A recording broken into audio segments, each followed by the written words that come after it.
Seja bem-vindo ao MDA, coloque seu fone de ouvido e viaje com a gente no mundo dos animes.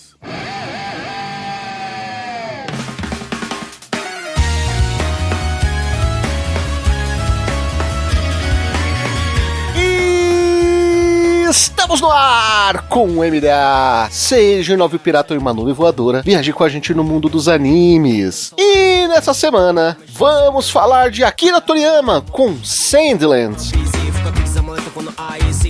Eu sou o Raul e essa é a melhor versão Mad Max dos animes. Eu vou te dizer que eu nunca tinha relacionado Sandland com Mad Max até eu estar assistindo a versão anime, né, dessa obra do Toriyama, e eu tenho esse estalo, mas assim, eu não acho que é tanto Mad Max, assim, porque ele tem uma coisa que Mad Max não tem, cara. O quê? Que é o que eu vou contar depois da minha apresentação, porque... Fala, galera! Eu sou o Christian e Sandland tem algo que torna ele muito da hora.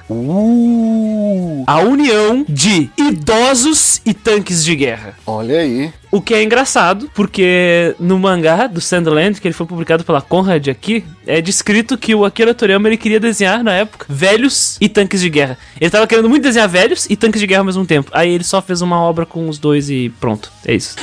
É simples assim. Tem algo de Sandland que incrivelmente é igual Dragon Ball, sabe o que é? Dragões? Não. Não. Tem um dragão da areia, né? Na obra. Nas duas obras, Satã salva o mundo. É verdade!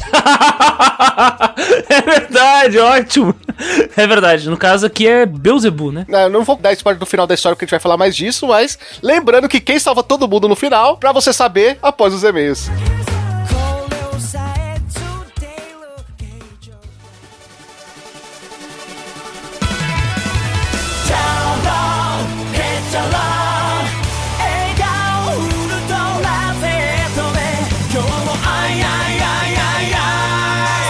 Gente, o patrão ficou maluco na Anime Hunter. Sim, nossos parceiros agora estão com 15% de desconto no Pix e no dinheiro e 5% de desconto no cartão com o cupom MDA. Também somos parceiros da Crunchyroll, o maior streaming focado em animes no Brasil, e Rádio J Hero, onde estamos todo domingo às 4 da tarde.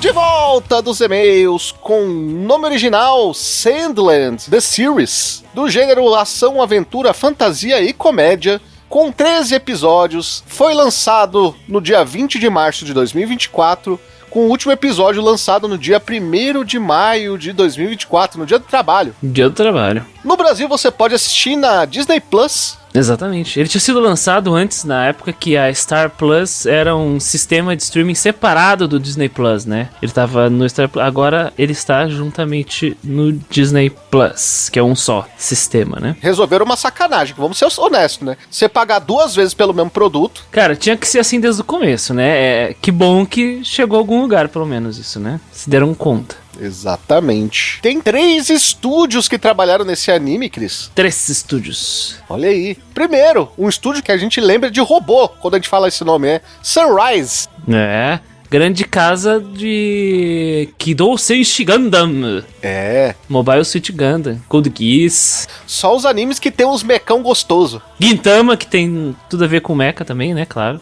E tem homens gostosos. E tem homens gostosos, hein. Tem uns estúdios aí que fazem obras mais novas, vamos dizer assim. Tem o Kamikaze Douga, que é o estúdio de Star Wars Vision. Ele fez um episódio do Star Wars Vision, né? Sim. E também Pop Team Epic, das 2 temporadas. Que é aquele anime de paródia, né? Isso, da menininha e tal, com roupa colegial. Aquele anime lá da garotinha com roupa colegial, aquele lá. É, aquele. O Kamikaze Douga, ele trabalhou juntamente com outros estúdios em outros projetos também, né?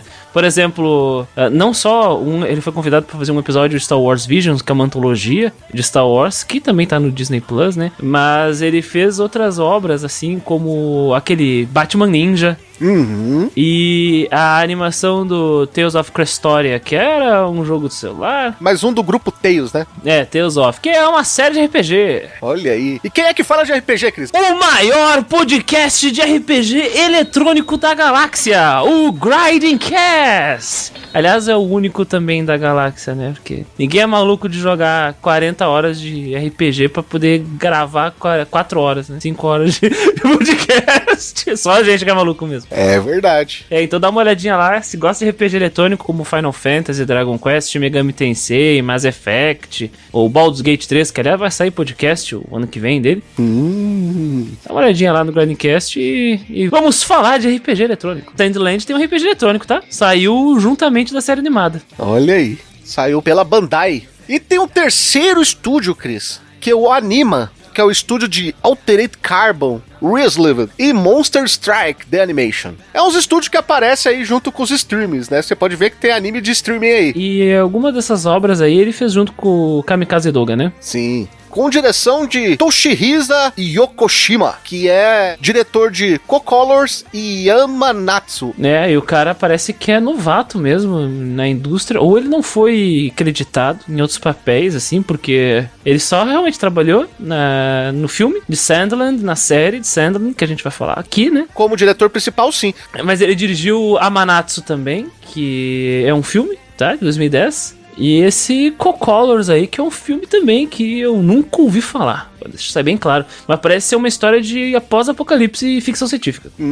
É isso mesmo. O anime é dublado no Brasil pelo estúdio Alcateia. Primeira vez que ele aparece aqui, se eu não me engano, viu? Cara, eu vou te dizer que eu assisti o dublado, tá? Eu quero fazer umas pequenas observações sobre a obra aqui. A dublagem, por si só, não está ruim, beleza?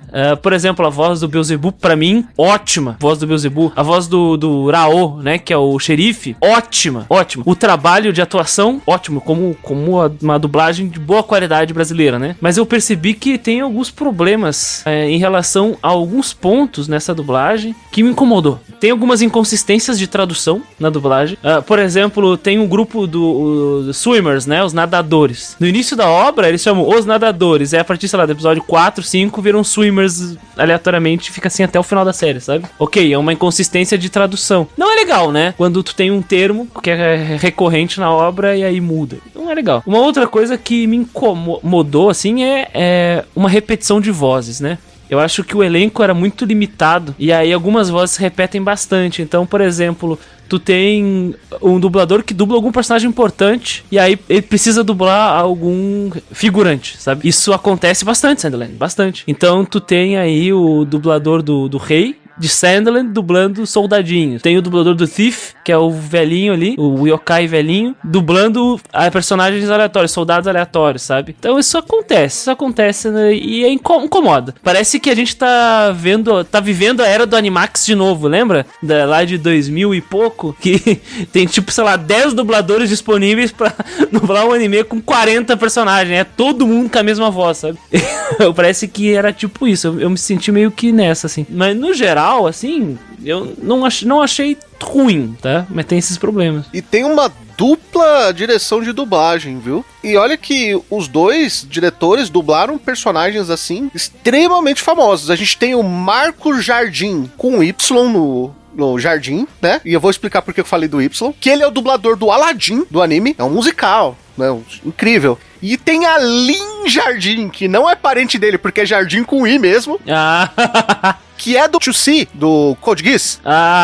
Bom, depende, né? Eu lembro que em japonês chamava ela de Shitsu, né? Que é a C2, né? Eu acho que em inglês chamam ela de CC, mas infelizmente a gente nunca teve dublagem em português do Code Geass, mas seria algo como C2, né? A C2, seria isso. C2. Shitsu. É que ela fez a dublagem não no anime, mas em um dos filmes, o Code Geass Rosé da Reconquista.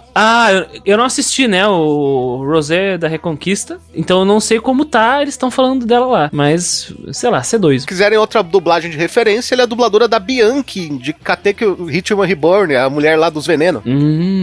Ela ela é a Pandora da Corrida Maluca. A versão de 2017, né? Que tem uma nova versão aí da Corrida Maluca. Sim, sim.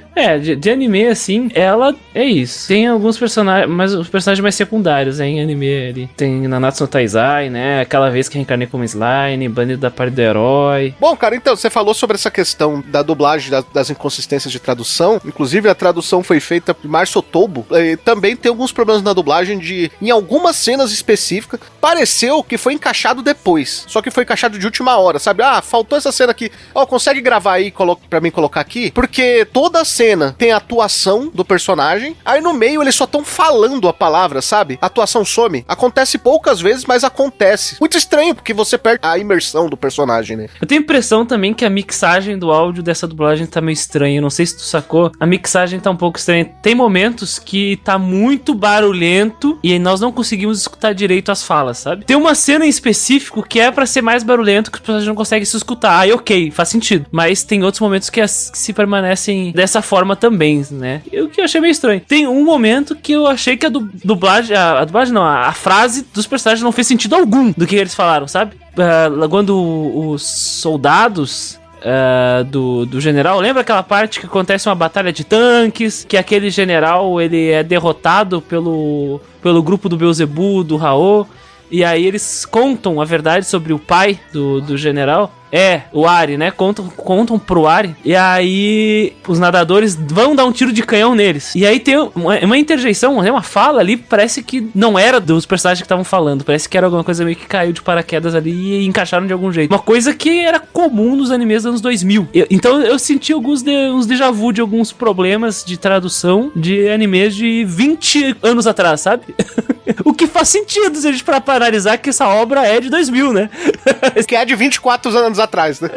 24 anos atrás. O mangá é de 2000, né? Lembrando também que ele é uma readaptação, tá? Porque tem um mangá, né, do Akira Toriyama, que saiu na Jump, que é um volume único. O que acontece, né? Ele saiu na Jump entre maio de 2000 a agosto de 2000, totalizando 14 capítulos. É bem curto. Totaliza um tankobon, né? Um volume. Esse mangá, ele foi publicado aqui no Brasil pela Conrad e agora tem pela Panini, né? Exatamente. A Panini republicou, né? Eu acredito que já tava nos planos da Panini republicar, porque ia sair a animação e já ia sair o jogo, né? Essa animação atual é uma readaptação, por quê? Porque a primeira adaptação foi um filme de Sandland. Foi um filme. O filme saiu em 2023, tá? Uhum. E ele adapta totalmente os 14 capítulos. A Panini, ela tá lançando todas as obras do Toriyama. Esse é o lance. Eles lançaram aquele Manga Theater, né? Que foi publicado anteriormente como Maru Sako. E provavelmente eles devem lançar Koa, Nekomajin, outras obras que saíram pela Conrad também, né? Eles lançaram, inclusive, Jaco.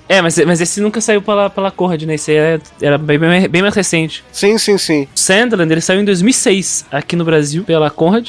E aí ele voltou pelas mãos da Panini em 2022. Se ele saiu em 2006, provavelmente é uma das últimas obras que saiu pela Conrad, antes da Conrad parar de publicar mangá, né? Cara, não sei te dizer qual foi o último mangá, porque teve muita obra do Suehiro Maru também, né? Que tinha saído Vampiro Kiri, Eroguro, que saíram por ali também. No caso, o Uzumaki do Junji Ito também saiu em 2006 pela Conrad. Eu acho que o último mangá que eles publicaram, a velha Conrad, no caso, publicou foi o Gen Pé Descalço, naquela edição mais novinha, que tá disponível até hoje, né? Que é um ótimo mangá. Não, maravilhoso. Fala sobre a bomba atômica, né? Fala sobre as consequências na vida das pessoas da bomba atômica. Conrad foi extremamente importante no mercado de mangás aqui do Brasil. Totalmente, foi uma das primeiras, né? Junto com a JBC e a Panini, se eu não me engano. Antes da gente falar da sinopse, é importante deixar claro que essa série animada, ela traz o conteúdo do filme, com cenas adicionais. Uhum. Então, são 13 episódios. Do episódio 1 a 6, adapta todos os 14 capítulos do mangá, todo o filme, né? Certo. E a partir daí, até o episódio 13, é um arco completamente original, criado pelo Akira Toriyama, que faz paralelo com o jogo, tá? Então tem personagens novos que aparecem no jogo, no RPG, né? Do Sandland, que saiu esse ano aí, 2024. Inclusive, completa a história, né? De alguns personagens que ficaram meio perdidos ali com o fim do primeiro arco, né? Ele fecha algumas pontas soltas, né? Que permaneceram. Por exemplo, o que aconteceu com o povo Peach. O Zell. Qual é que era dos nadadores, afinal. Aí a gente descobre que eles eram soldados, pelo menos o pai deles, né? Então tem umas coisas interessantes ali. Sobre a família do Beelzebub, que ele adiciona umas coisas interessantes ali, né? Sobre a irmã dele. Adiciona um pouco mais de mitologia. Totalmente. E também a gente conhece um outro país, né? Uma outra nação ali que fica... A Forestland, né? Que é o sul. Exatamente. É a Florestalândia. A Florestalândia, que é vizinho da Areialândia. Exatamente. Que é a Vila da Folha, que é vizinha da Vila da Areia. É tipo isso, só sem ninja, né? Não sei. Boa pergunta. Mas e aí, o que se passa em Sandland? Sandland nos conta a história, né? Que se passa em um mundo misterioso, um mundo que sofreu com as ações dos seres humanos e agora está convertido em um grande deserto e uma seca contínua. E nesse mundo existem humanos que estão organizados em um reino, né, que chama Sandland, onde tu tem um grupo que é uma casta militar aí e nobre. Tem os nobres e os militares que vivem controlando o abastecimento de água. A gente vive numa monarquia moderna pós-apocalíptica, né? É, uma monarquia e uma casta militar ali bem presente, muito forte. É um país muito militarizado, Sandland, né? É um país muito militarizado. E aí tem as pessoas, os civis, né? Que tentam sobreviver, né? Nesse deserto terrível que tem monstros, não consegue plantar, enfim, e a única fonte de água é comprar a água que o rei vende, né? Que a monarquia vende. Que é muito caro. Que é caríssimo, 17 mil é a promoção, né? 17 mil zen, uma garrafa da água, terrível. E nessa, além do povo pobre não conseguir comprar água, quando alguém consegue comprar, algum comerciante e tal, eles acabam sendo roubados muitas vezes pelos demônios, porque como os demônios eram mal vistos pelos humanos, eles não poderiam ir lá comprar água, só que eles moravam lá também. Exatamente. No mundo de Sandland existe uma raça, né, que é os demônios, que são essencialmente yokais, né? Os demônios, eles são monstros de todos os tipos. Tem capa, tu tem gárgula, tem fantasma, tem centauro. Então toda criatura fantástica, ele é incluído no que é chamado de demônio, né, em Sandland. Tem até slime, né? Tem até slime. E coitado do slime passa mausaço nesse calorão do deserto. Aí ele tem que derramar uma garrafinha de água nele pra ele poder encher de novo. Porque ele é uma geleia, né? Exatamente, feito de líquido. E aí nós temos o Ural, né? Ou Hal na dublagem, que tá tudo bem, né? Chamar ele assim. Que ele é o xerife. E ele, observando, né, o mundo à sua volta, ele já é um tiozinho, já é um senhor idoso. Ele observando o mundo à sua volta, ele sacou que existem os pássaros, que são os tentilhões, né? Esses tentilhões... Tentilhões d'água. Tentilhões da água, que são os passarinhos azuis, lembram o gaio azul, né? Eles são criaturas que se alimentam de pequenos peixes. De lagos, rios e etc. Mas o que eles fazem em meio a Sandland? Hal, então, estabelece uma hipótese. E o que eu estabeleço? O Raul, o Raul, né? Ele estabelece uma hipótese que tem água em algum lugar. Esses bichos se alimentam de peixe em algum lugar. Pelo amor de Deus, tem que estar em algum lugar. E esses esses pássaros, eles viajam pro sul. Logo, a água tá no sul. Sim. Sabendo que os demônios, eles atacam pessoas pra pegar água, e sabendo de uma informação que uma criancinha recebeu água, uma doação de água de um demônio, Hal, então, vai até o vilarejo dos demônios, tenta uma trégua, me ajuda a encontrar água, que daí resolve o problema de todo mundo. Porque existe um puta preconceito dos humanos em relação aos demônios, né? Eles são criaturas marginalizadas, vistos como monstros mesmo, assim, criaturas barbáricas, bestiais, que não é o caso, eles são só pessoas, que são de espécies diferentes. E, inclusive, começa com um diálogo maravilhoso entre o Ural e o Beelzebub, né, cara? O Ural chegando e falando, não, mas foi você que destruiu o mundo. A gente? Meu amigo, a gente tá aqui há muito mais tempo que vocês. Pra que a gente ia destruir o mundo se a gente vive aqui também? Você parou pra pensar nisso? Aí o Ural fala assim, é mesmo, né? Cara, o Akira Toriyama, em pleno 2000, já vem trazendo algumas críticas. É incrível, Sandland é muito interessante, porque além dessa questão da monarquia e da casta militar muito presente, que foi corrompida, os seus ideais de justiça foram corrompidos, Sandland fala muito sobre isso. Fala sobre a justiça que foi corrompida. Então tu tem um discurso sobre o ser humano não cuidou do meio ambiente, e o mundo foi comprometido, e como o preconceito leva a sofrimento de todos, não importa se tu tem preconceito com X ou Y, no fim, tu vai sofrer as consequências desse preconceito, ele volta pra ti e todo mundo vai se dar mal, né? Então o Beelzebub tem um diálogo maravilhoso também com o Hal, que ele fala, nós demônios, vocês nos chamam de violentos, mas nós demônios não matamos uns aos outros. Quem mata uns aos outros são vocês humanos, e não faz sentido vocês matarem uns aos outros. E o Ural tem a morte no coração, porque ele viveu uma guerra, ele matou pessoas, né? Tanto que até o próprio Beelzebub fala, caramba, você matou gente mesmo? Você é o bichão mesmo, hein? Que a grande brincadeira da comédia, porque o Akira Toriyama é um escritor de comédia, né? Antes de mais nada. A grande brincadeira é que Beelzebub, que é o príncipe dos demônios, filho de Lúcifer, que é claramente um design reutilizado do Daburá do Dragon Ball, né?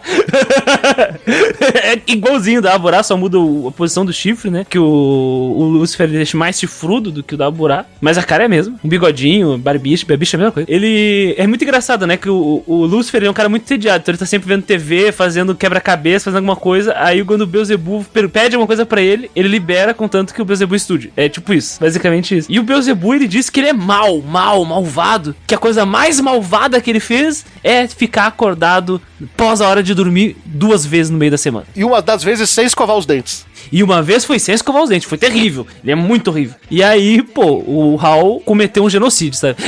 Então, por mais que ele não quisesse cometer, mas ele ajudou a efetivar o genocídio, né? Ele ativou uma bomba atômica, né? Ele ativou uma bomba atômica. É, mais uma vez, uma obra japonesa tocando num assunto muito delicado, porque a cena da bomba sendo libertada em cima do povo, como que é o nome? Do povo Peach, é muito triste, né? Porque você tem aquela visão exatamente da bomba atômica, né? Do negócio sair do meio, dissolvendo todo mundo, sabe? Horrível essa cena. E imagina, se é horrível pra gente que vê de longe, imagina para os descendentes de pessoas que viveram isso. Cara, e é muito louco, porque quem assiste Sandland, assim, pra passar o tempo, acha que é uma obra bobinha do Akira Toriyama. Já vi pessoas falando sobre isso. Mas existe uma profundidade no simbolismo das coisas que eles nos mostram, porque aqui, no caso do genocídio do povo Peach, né, o que aconteceu? O Hal, ele foi militar, ele era o general... O lendário comandante Shiva. O lendário comandante Shiva. Que Shiva é o deus indiano da destruição. Uhum. Da destruição, então tem, ó, olha só o Toriyama. Fica. Então, ele recebeu ordens, ele é um soldado, ele é um líder de uma tropa, recebeu ordens, e através das ordens dele, acaba levando a total devastação de um povo, e as pessoas que ele ama também são envolvidas nessa destruição. E os soldados que foram levados, a divisão que acabou causando esse genocídio, essa explosão, também foi sacrificada. Inclusive, o pai do Ari tava no meio. Inclusive, o pai do Ari e a esposa do comandante Shiva, né, do Ural. Sim. Então, cara, isso é muito Japão, porque as bombas atômicas, elas são uma consequência dos atos de guerra do próprio Japão Imperial, e os soldados japoneses, eles foram utilizados constantemente como ferramentas pra morrerem em combate. Os Zeros, né? Cara, os 0100, os pilotos dos aviões 0100, né, do Kamikaze, tem várias obras do Shigeru Mizuki, que é um outro autor, que ele retrata essa guerra. Tem um clássico que é o Marcha para a Morte, que é sobre isso. Um grupo de jovens que é colocado pra morrer. A missão deles é morrer. Tem o Zero Eterno também, que é uma obra muito boa. E é muito interessante que aqui o Akira Toriyama faz a mesma coisa. Tem um grupo de soldados que foi colocado pra morrer, porque eles eram muito bons. E se eles fossem questionadores, tanto quanto o General Shiva estava sendo, poderia ser problemático. Não há espaço para questionamento no exército do reino de Sandland, assim como no antigo Império Japonês. E essas questões levaram à explosão de uma bomba nuclear, sabe? Levaram à explosão de uma bomba nuclear que foi algo tão traumático em Sandland quanto foi na vida real, porque o buraco, a cratera da explosão continua lá. As pessoas deram um nome para aquele buraco, que nada cresce, né? Então o Akira Toriyama, fazendo uma análise assim do simbolismo e do que ele significa para o povo japonês. Temos que lembrar de uma coisa, pessoal. Não é que a gente tá fazendo uma análise e inventando coisa aqui, sabe? Não. Uma obra, ela é construída em um período histórico e um espaço geográfico. Exatamente. Ela foi criada por um japonês analisando coisas que aconteceram na história do Japão, no contexto japonês, sabe? Então é importante a gente lembrar disso. É a visão dele sobre o mundo.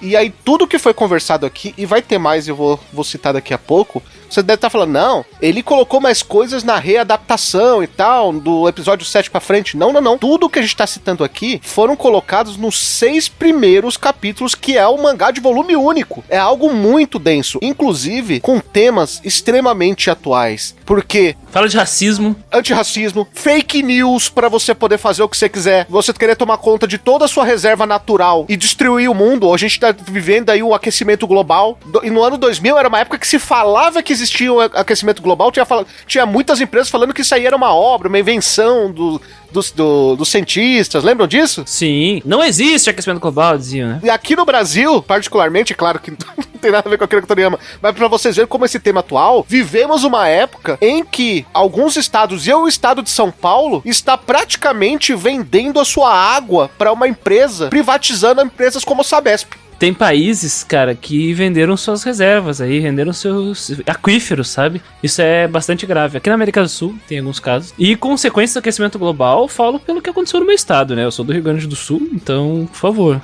Sim. Que esses eventos climáticos extremos estão acontecendo. E Sandland é como se falamos do Mad Max, né? O Mad Max ele é uma consequência também das ações dos seres humanos que levou o mundo àquela situação. E o Sandland podemos traçar um paralelo aí. Máquinas, né?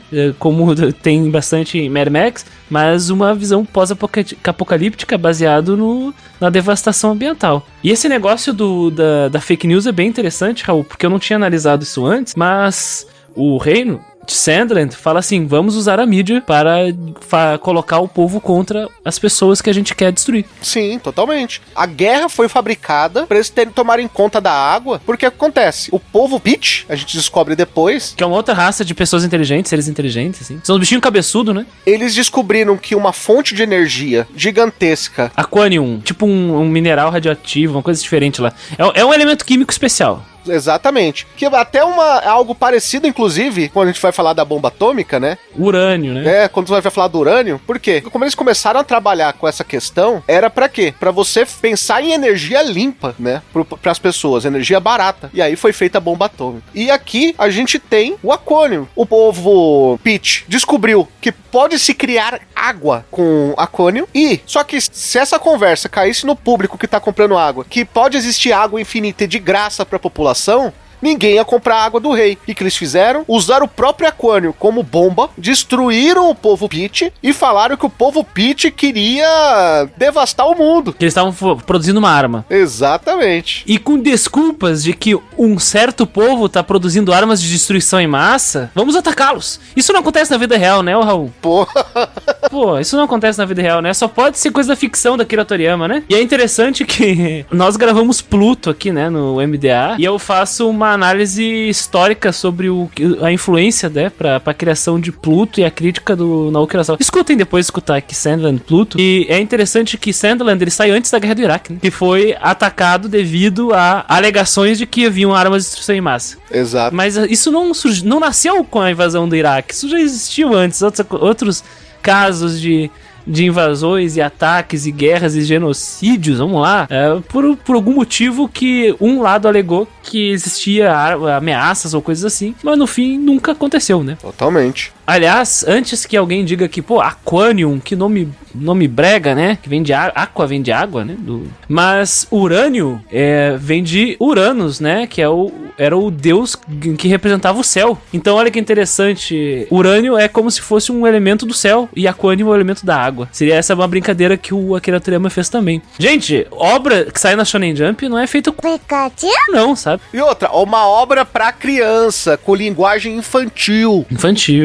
Então o cara pensa, sabe? O cara, ele pensa no que ele tá fazendo. Ele não faz de qualquer jeito, não. E é o Old Man Toriyama já, né? O Toriyama dos anos 2000. É o Toriyama pós-Dragon Ball. É importante deixar claro. É o Toriyama que já saiu pra viajar, já comprou uma mansão, né? Porque é anos após Dragon Ball, alguns anos depois do Dragon Ball. Termina no início dos anos 90, né? Isso aqui é dos anos 2000. É o Toriyama mostrando que ele enxerga o mundo, né? A maneira dele de enxergar o mundo usando a própria comédia dele, né? Usando a própria maneira de conversar, dialogar com crianças. Porque é muito potente, é muito poderoso você trazer uma obra densa dessa para um público infantil, com uma linguagem infantil e falar assim, lê isso aqui, você vai entender alguma coisinha. E mesmo claro, que uma criança não vai fazer paralelo com o mundo real, mas ele vai ter aquele, sabe, aquele estalo na mente que essas coisas são erradas. E quando ele vê isso no futuro, ele vai estar treinado que isso é errado, sabe? Ele vai identificar situações que ele viu ali na obra, né? Exatamente. Deveria pelo menos traçar paralelos. Um detalhe interessante sobre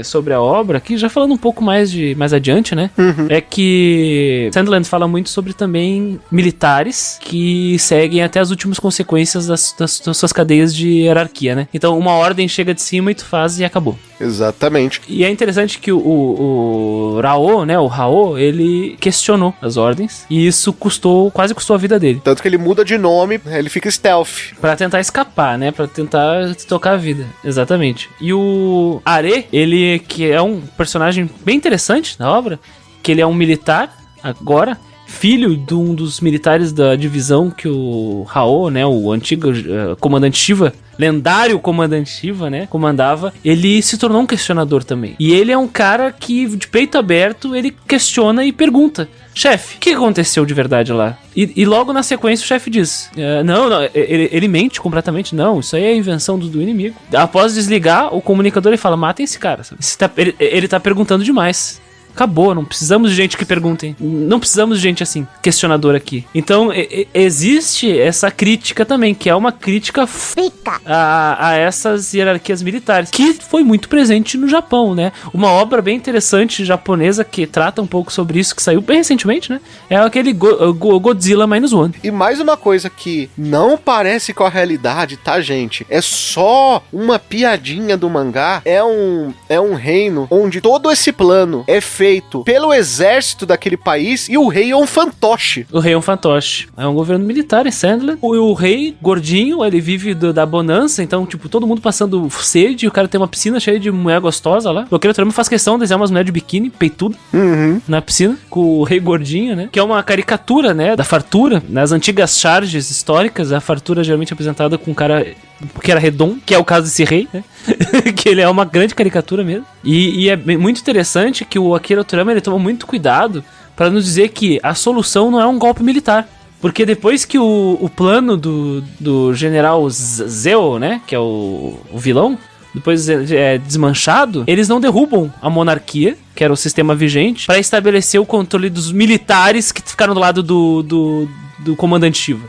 Não, eles falaram: vamos reorganizar esse exército pra funcionar e vamos colocar em xeque os interesses do rei pra saber se ele quer cair fora ou se ele quer que as pessoas tenham acesso à água. E no fim o rei liberou acesso à água porque ele não queria perder a sua posição. Então, bem interessante. Eu achei que o Akira Toriyama foi muito cuidadoso pra dizer: gente, um golpe militar ou um golpe de estado não é a solução, sabe? Mas lutar pelos direitos das pessoas é a solução. Você mostrar que você tem direitos. Inclusive, isso gera um outro problema, né? Porque o grande temor dos outros países era o General Zeo. Todo mundo sabia que ele era cruel. O cara era um idoso ciborgue, né? Que era muito, muito sagaz na estratégia militar e malvado demais. O cara era mau, o cara era ruim, bicho ruim. Quando o Zeo caiu, as outras nações começam a pensar: esse reino tá fraco. Esse reino não tem mais o poderio militar que tinha antes. Lembrando que o general Ari, né, começa a tomar conta do geral lá. Só que ele não é conhecido, né? E nessa, a gente descobre que não temos só demônios nesse mundo, mas também no país ao lado tem anjos, né? E a gente conhece o anjo Muriel. Opa! O anjo Muniel. Muniel. Aliás, um ponto importante aqui, só pra deixar claro. A obra Sandland, do Akira Toriyama mesmo, ela termina com a resolução do General Zeo e a redistribuição da água pra todas as pessoas, tá? E demônios, né? Porque o que acontece? A água, ela tava sendo represada. Descobrimos que existem pontos com água que estão bastante escondidos. Aliás, os remanescentes do povo Peach estavam num desses pontos com água. Na verdade, o povo Peach que sobraram, eles se esconderam meio que num lugar mais escondido, meio que uma caverna, assim, uma gruta, e eles criaram água ali com a tecnologia que eles tinham, e ficaram naquele cantinho deles. Fica implícito isso, né? A gente não sabe. Porque o Ural dá a entender isso, né? E a água que os passarinhos e tal, era deles. Tanto que o Ural falou assim: ele tinha prometido pro Beelzebub e pros demônios, né, que eles poderiam viver lá onde tava a nascente da água. E ele falou: cara, na moral, vamos deixar eles em paz aí, eles já sofreram muito. E o Ural tinha dor no coração porque ele soltou a bomba atômica. Eu acho que eles não criaram a água, Raul, porque pra tu criar água tu precisa de Aquanium. E no segundo arco, eles não foram atrás do povo Beat pra pegar o Aquanium, sabe? Só tinham 5 células no total de Aquanium. E o reino de Forestland pegou todas. Não, pode ser que ele já tenha usado pra fazer aquele lago, né? Talvez. Porque eles só precisavam de um laguinho ali pra viver.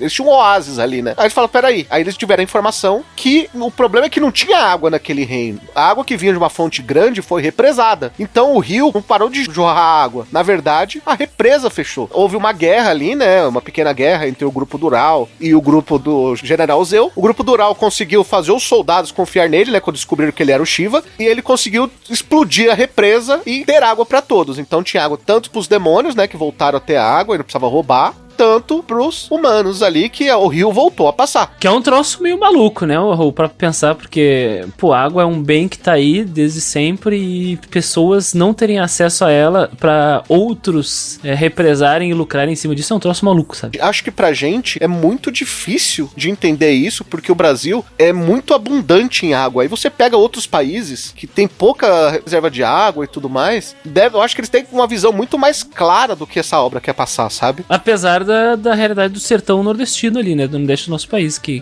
tem falta de água, assim. Nós costumamos ter essa ideia de que a água nunca vai acabar, né? Mas não é bem assim, não, pra realidade de um monte de países, principalmente países insulares, né? Em ilhas, que pouquíssima água potável. E no fim, redistribui a água, né? E aí todo mundo fica feliz. Exatamente. Menos o Muniel. Eu vou colocar no título. Sanderlands, 2 pontos. A culpa é do Muriel. A culpa é do Muriel.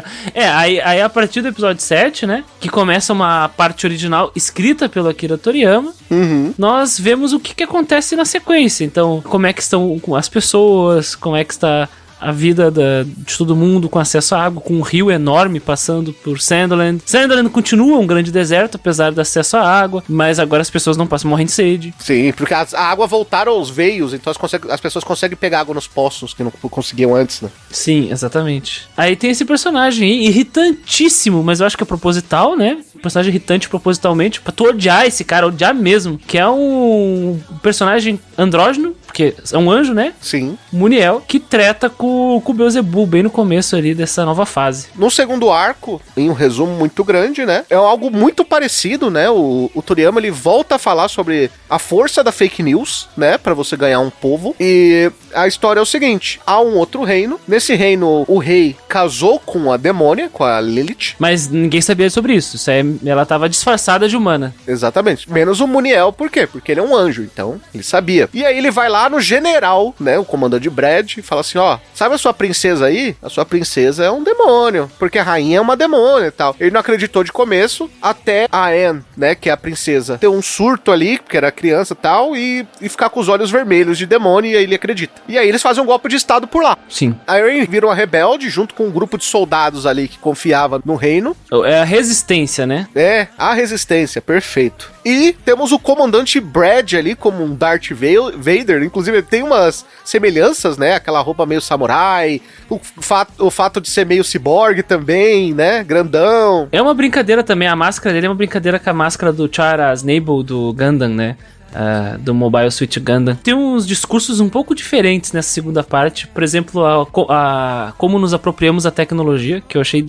Tem uma cena bem interessante que o Brad quer utilizar a tecnologia para exterminar e impor a força, a justiça dele através da força. E aí eles falam, mas Brad, tu não tá entendendo que tecnologia, ela deve servir para as necessidades básicas das pessoas, não para ameaçar a vida delas. E tu, de todas as pessoas, deve saber isso. Mais do que todos, né? Porque ele tem um monte de implantes mecânicos no corpo, porque ele sofreu já muito, né, em conflitos e guerra, né? Porque ele é um militar. Mas mesmo assim ele quer utilizar pra matar ou ameaçar. Um discurso novo e interessante que o Akira Toriyama traz, né? Sim, a verdade é o negócio do plano em cima do plano, né? Porque o Brad acredita que Muniel, por ser um anjo, só quer o bem do povo, e o Muniel lá fazendo o povo de besta, enganando o povo ali com palavras doces. E na verdade, o que o Muniel queria? Ele queria libertar Garan. A gente fica um tempão dizendo, quem é esse Garan? Eu achava até como uma pessoa, pelo jeito que tava sendo mostrado, né? Mas na verdade o Garan era uma grande nave que parece um sol no seu formato,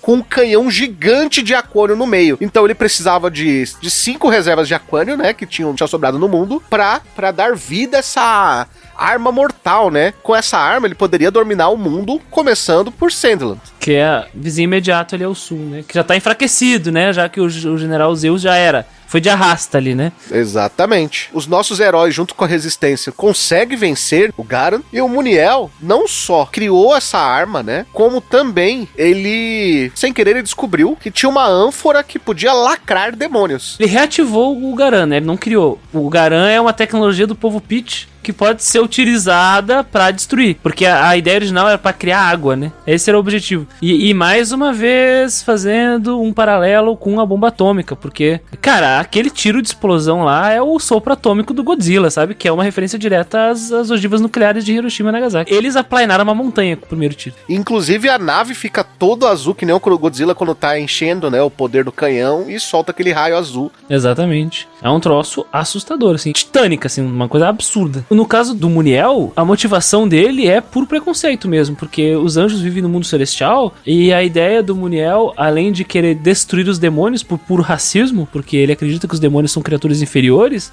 ele também tem um ego muito inflado, ele quer se tornar um deus. Sim. Né? Ele quer se tornar alguém poderoso, e para isso ele precisava de uma arma para ameaçar todos, e nem que seja custe o que custar, a vida de quantas pessoas foram necessárias, porque ele queria, por exemplo, disparar essa arma na capital de Sandland, para matar uma galera. E o general o Brad, ele parece uma pessoa até sensata, muitas das vezes, em relação à estratégia militar, né? Ele diz, não faz sentido a gente atirar, a gente só tem que mirar e dizer que a gente vai atirar. Logo eles vão se render.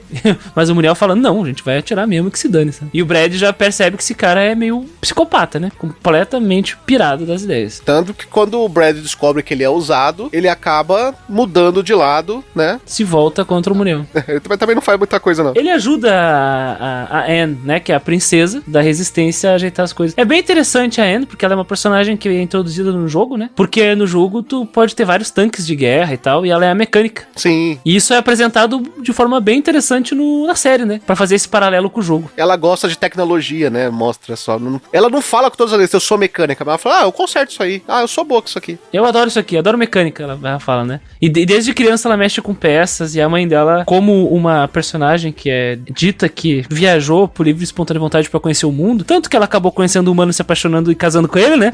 A filha do senhor demônio lá, Lúcifer, ela é irmã no caso, a Lilith é irmã do Beelzebub, né? Tanto que na série eles dizem que a Anne é tratada com liberdade para escolher o que ela quer seguir, do mesmo jeito que a mãe dela teve a oportunidade de poder seguir o caminho que ela queria. O que é bem interessante, um discurso bem legal do Akira Toriyama, que depois de anos decidiu introduzir uma personagem feminina importante na série, né? Uma protagonista feminina. Da hora. Achei legal essa parte, sabe? Eu achei bacana também, porque a história podia se resolver muito fácil se tivesse a Lilith e o Lúcifer na história. Nossa, a Lilith é muito forte, cara. Ele dá um jeito, meio que sem querer, de prender a Lilith, né? A Lilith acaba se prendendo sozinha, porque ela derruba a ânfora e é sugada. Que nem uma fuba do Dragon Ball, que é a técnica que prende o rei demônio numa panela. Exatamente. E aí ele falou, opa, se funciona com a Lilith, funciona com o Lúcifer também. Então quando ele tem o Garan, ele invade o mundo dos demônios, né? O mundo não, a cidade dos demônios. A cidade, né? O vilarejo lá. E prende o Lúcifer na ânfora. Rola ali meio que um genocídio também, porque é dito que muitos demônios ficaram desaparecidos, porque eles, de fato, chegaram atirando, atacando os demônios, coitados, né? Quando eles destroem Garan, as ânforas caem lá de cima e racham, libertando a Lilith e o Lúcifer no final, né? Que aí eles amassam o que sobra, né? Não deixa pedra sobre pedra, né? Mas é interessante que o Lúcifer e a Lilith, eles não chegam com uma solução de todos os problemas, porque a grande resolução de tudo é feito pela mão dos personagens, isso é muito da hora. Por exemplo, a Anne, ela reescreve o reator de Aquanium pra boa parte da energia ser convertida em água, que era o propósito original, que faz chover em Sandland. E o Beelzebub, ele com os poderes dele, salva os personagens da explosão. E aí, no final, a Lilith vem e coloca uma parede para proteger as pessoas da explosão ali, do núcleo de personagens. Acho que não é a Lilith, é o Lúcifer que faz isso, né? Ele com poder, ele joga a nave que vai explodir pro alto, que todo mundo achou que ia ser uma grande explosão, só que a Anne tinha mudado ali, né, o comando pra ser um comando parecido com o que os Pit fizeram, porque ela entende de tecnologia, então ela entendeu mais ou menos como eles fizeram. E como eles jogaram a nave pro alto, com a explosão, tudo se transformou em água e choveu. E choveu. Ela hackeou a Gran, né? A grande arma que a Forestland estava usando. Eu achei da hora, assim. Eu achei o final perfeito, cara. Eu gostei. No caso, tu tinha comentado em off aqui que tu acha um pouco inferior à primeira parte. Eu concordo, mas eu não acho ruim. Não é ruim. Eu só acho um pouco inferior. Por quê? O diálogo é repetitivo. Mesmo que eles tragam um outro reino, com outros problemas, o diálogo é o mesmo, sabe? É um vilão que pega um outro vilão que tem poderes e usa ele pra tentar dar um golpe de estado, trazendo fake news. Então eu achei um pouco repetitivo. Tirando isso, muito bom. Muito bom. E tem um detalhe interessante sobre essa segunda parte. A primeira também tem, mas aqui na segunda parte tem mais, que tem muito mais cenas de ação, né? Na segunda parte. E as cenas de ação e Sandland estão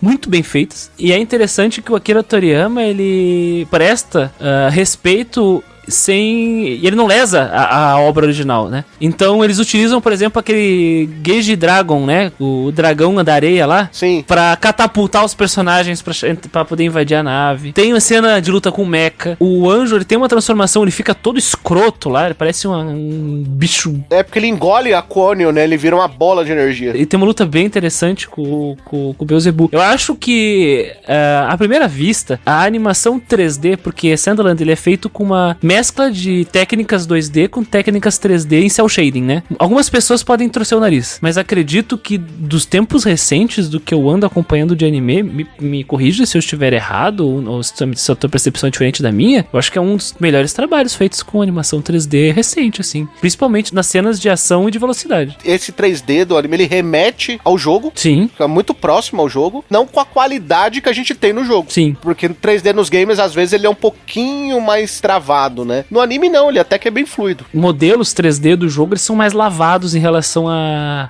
iluminação. Aqui é puro cel shading, né? E o que seria o cel shading? É um modelo 3D com contornos bem traçados e fortes, para atribuir uma estética de quadrinhos. Nós costumamos ver esse cel shading com bastante força em jogos baseados em mangá, principalmente na série Naruto, que os modelos são em cel shading. Então parece que nós estamos vendo um mangá colorido em movimento. E achei muito, muito interessante como conseguem mesclar na mesma cena características e técnicas 2D e 3D. E parece que todas elas fazem parte do mesmo mundo, né? Não fica estranho, não parece que é uma colagem. Então, meus parabéns pros 3 estúdios aí que fizeram esse malabarismo com as técnicas. E mais uma coisa, eu gosto muito da coloração, tá? É muito massa a paleta de cores, né? Uhum. Ele é muito colorido pra dar vivacidade pro anime. E outra, é uma obra infantil, né? Então tem que chamar atenção. Então tem que ter colorido. Você tem os personagens, por exemplo, o Beelzebub, ele é rosa, ele é uma cor viva, né? Com roxo. O Ural, ele usa uma roupa amarela. Pô, a En, ela tem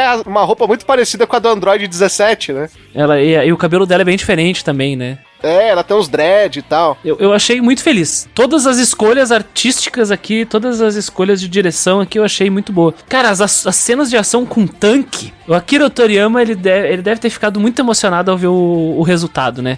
Dessa obra. Que Deus o tenha. A gente sabe que ele participou da equipe aqui da adaptação, e ele escreveu o roteiro, ele fez design de personagens novos e tudo mais, escreveu personagens novos e tal, então ele já viu essa obra antes dele ter falecido, né, ele já viu como é que era, então eu imagino que ele tenha ficado muito satisfeito, 24 anos depois do mangá dele sair, ver aqueles velhos e tanques em toda a sua glória, né? Totalmente. Eu tenho um detalhe, na segunda parte, fazem questão de colocar o tanque 104 de volta, para ter uma luta de tanque contra o mecha. Dito isso, Cris, vamos para aquele momento que o pessoal mais gosta, eles querem saber considerações finais e notas para Sandland, The Series. Eu tenho uma relação especial com Sandland, porque ele foi o primeiro mangá não Dragon Ball que eu li do Akira Toriyama. Olha só, sério? Eu não tinha lido Dr. Slump antes de Sandland, então eu gosto de Sandland porque ele apresenta conceitos muito legais, ele apresenta personagens cativantíssimos, incríveis assim.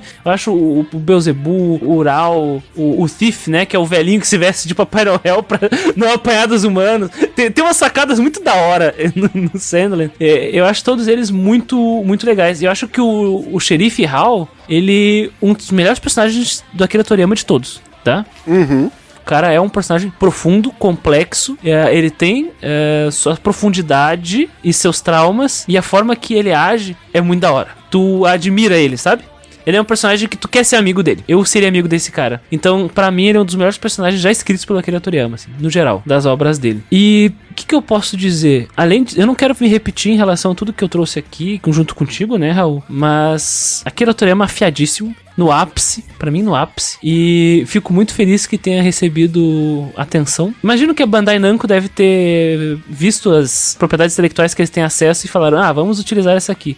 Aí foram fazer um jogo, já financiaram um anime, né? Mas eu fico feliz que saiu um anime baseado nesse mangá de 14 capítulos, que eu jamais imaginaria que no Christian lá de 2000 e pouco, 2006, 2004, 2006, né, que saiu aqui pela Conrad, não imaginava que isso poderia virar animação. E virou. E ninguém diria que seria o hacking final do Toriyama, né? Bom, ele trabalhou no Dragon Ball Daima, que não saiu ainda, né? Mas a gente não faz ideia qual é o nível de envolvimento que ele teve. Aqui no Sandland nós sabemos, porque era uma obra autoral dele, um mangá e tudo mais. E ele que escreveu direitinho, porque o jogo tava saindo e a gente tinha essas informações, né? Então quando saiu o Dragon Ball Daima, a gente vai ter uma noção de o quanto ele interveio lá, né? E se envolveu. Mas, para todos os efeitos, seria a última obra do Toriyama por enquanto, né? Gosto bastante da obra, eu não acho ela perfeita, acredito que tem umas questões assim, levando em consideração o último arco, né? O Muniel é um personagem irritante propositalmente. Tem alguns vícios do Toriyama, por exemplo, surtos de poder do personagem, essas coisas. Isso não é ruim, até porque isso é bem explicado, né? Porque o Beelzebub, ele deve ficar durante a noite à luz do luar, né? Absorvendo a energia das trevas, que ele chama de energia das trevas e tal. Mas para pessoas que estão só pelo um animezinho de lutinha, batalha, eu acho que a pessoa vai olhar e dizer, tá, ok, isso parece Dragon Ball pra mim, mas eu convido você, ouvinte, a encarar Sandland não como uma obra de lutinha, mas como uma obra complexa, multifacetada e com diversos discursos que nos levam a compreender os pontos de vista político e o posicionamento do Akira Toriyama como autor perante a sociedade. Acho, para todos os efeitos, achei a animação muito bonita, gostei bastante, foi uma ótima experiência, tá? Eu não me arrependo, adorei as cenas de tanque, ficaram muito bem feitas, adorei as técnicas de animação. Eu, como um sommelier de abertura, gostei da abertura, apesar de achar ela meio pobrinha, as edições que fizeram pro segundo arco, achei meio band-aid, assim, fizeram uma colagem meio feia, mas ok. Minha nota para Sandland é 9. Eu acho que o Chris disse tudo, cara. Sandland é tudo que a gente pode esperar do Toriyama. É uma comédia com um mundo diferente. Você vê esse deserto de Sandland nos desertos do próprio Dragon Ball, alguns episódios do próprio Dr. Slump tem uma cena de deserto que é muito parecida. Dragões, essas coisas você também vê nas obras do Toriyama, né? Dinossauros, né? Você pode até falar que as obras do Toriyama são um Toriyama-verso, porque dá pra falar que elas se comunicam, né? Porque são muito próximas umas das outras. Como se você tratar todos como países diferentes, sei lá. Esse é mais um universo incrível do Toriyama. Só que, na minha opinião, ele é melhor do que a gente já tinha visto até então de Toriyama. Por quê? Porque ele trata todos os temas com uma complexidade que não estamos acostumados a ver o Toriyama tratar. E o Chris já falou muito bem sobre isso, a gente gastou um bom tempo do podcast, inclusive falando sobre esses temas, que são muito importantes, e que deixa a obra extremamente rica. Sobre o segundo arco, eu vou ser bem honesto, tá? Eu gosto, eu acho legal, mas ele é desnecessário. Ponto. Ele é uma repetição do primeiro arco ali, do roteiro. Vai ter umas coisinhas a mais, pra você dar um pouquinho mais de complexidade, pra você dar até um final pra alguns dos personagens ali que estavam soltos. Mas necessidade não tinha, não. Legal, você viu o Toriyama trabalhar um pouquinho mais, sabe? Mas se você assistir, por exemplo, o anime até o episódio 6, cara, você vai ver uma obra legal, bem legal ali, que é o que veio do mangá, bem bacana. Do 7 pra frente veio do game, como o Chris falou, com o enredo do Toriyama. Outra historinha legal, mas é um outro país, é outra coisa, sabe? Mais uma vez, é legal? É, mas é mais do mesmo. Então, pra mim, ele perde um ponto aí, entendeu? Quando eu vi um país diferente, eu queria ver coisas diferentes. E no fim das contas, eu vi mais do mesmo. Eu vou dar 6 para o anime, tá? Mais 2 pontos por o anime ter muito sobre militarismo, porque eu adoro as máquinas do Toriyama. Toriyama sabe desenhar máquina como ninguém. É incrível. Você vê ali os tanques, né? Tem até um pouquinho de Ghibli, né? Nas máquinas que ele desenha ali, nos tanques e tudo mais. É bem incrível. Nas naves. É algo muito legal, cara. Muito legal mesmo. Sabe, é algo à parte, é um show-off você vê como o Toriyama sabe desenhar máquina. É incrível. De todo jeito, máquinas mecânicas, máquinas elétricas, é uma parada muito dele. E é muito legal. Como eu comentei, né? Sandland nasceu da vontade, um surto de vontade dele de desenhar máquinas, né? E ali já são 8, mas eu vou dar um ponto a mais. Um herói que a gente não citou aqui, Cris. Ó! Esse ponto a mais, pra dar 9 pra Sandland, sabe da onde vem? Da onde? Do Tiff Papai Noel.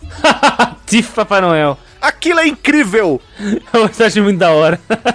Nada é mais incrível do que o Tiff Papai Noel. Se você não entende, vai assistir o anime que você tá perdendo, cara. E é incrível que não é gratuito, porque ele tem o gancho pra subir na chaminé e depois essa habilidade ela volta na obra pra solucionar problemas. Sim. Isso é muito legal, ele parece que nem um Homem-Aranha.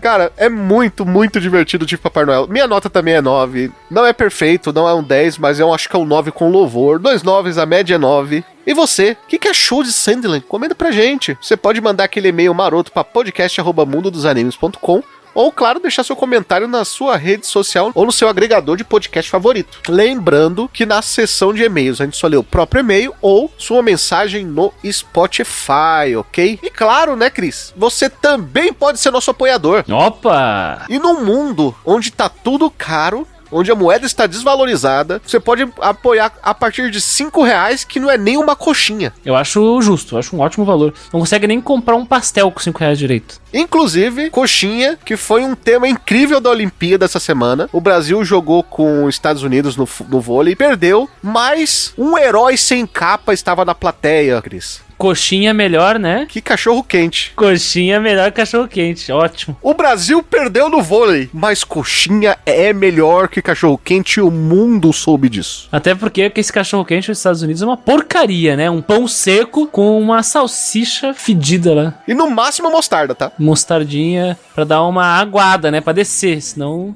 Exatamente. Então, com menos que uma coxinha que é muito melhor que o cachorro quente, você pode ajudar o MDA. Faça como Bruno Rezende, Carlos Petroni, Guilherme Lorez, Henry Yamaguchi, Lucas Batista e Nathan Kleiman. E também seja nosso apoiador e possa também decidir coisas do MDA. Você pode indicar episódio. Nos episódios de Pokémon, você pode decidir qual é o Pokémon inicial dessa geração. Amigo. O último que a gente fez, inclusive, foi o Nova? O Nova York, né? Se passa baseado nos Estados Unidos. A próxima é Kalos, já é meio broxa. É a França, do XY, que tem as Mega Evoluções. É legal por causa das Mega Evoluções, mas sei lá. Mas tem pouco Pokémon, né? Infelizmente. Tem uns Pokémon da hora lá, mas vamos. Bom, se eu vou participar, então a gente vai conversar sobre isso lá. Olha aí, então, Cris vai participar, a gente vai conversar sobre isso lá. E por aqui, até o próximo episódio. Tchau!